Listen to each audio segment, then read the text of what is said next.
The biggest challenge right now in the north, in North America and Europe, is the complete reorganization of the traditional forest industry for lumber and pulp and paper.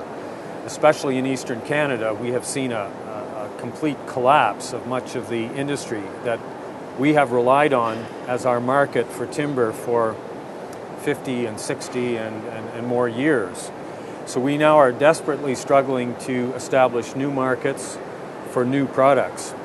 And our big interest is, where do we find the investment money to help us move in this direction?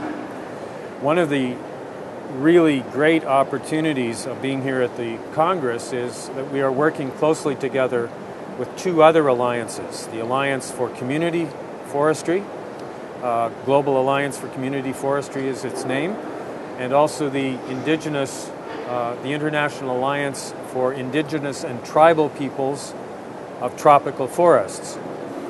What we are saying in our joint statements is that we three groups, families, communities, and Indigenous people, we own or have management responsibility for at least 1/4 of the world's forests. Together we are 1 billion people.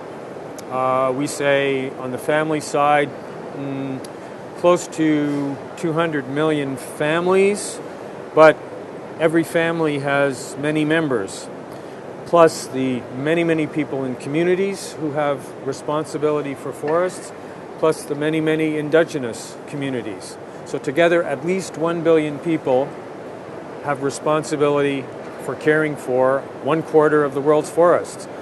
We're saying to other organizations, conservation organizations, business organizations, people responsible for negotiating a new climate framework, how can you proceed with making plans, for instance, on climate, without including the people who represent and are responsible for 1/4 of the world's forests?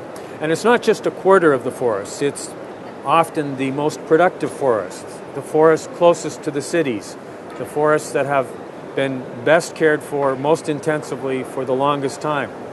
So it's even, in terms of impact on climate, on biodiversity, even more important, I think we can say, than just 1/4. But anyway, the point is, how can the international community come up with good plans to ensure a sustainable future, a healthy climate, without including us in the discussions about those plans? So that's our message here at the Congress in Buenos Aires.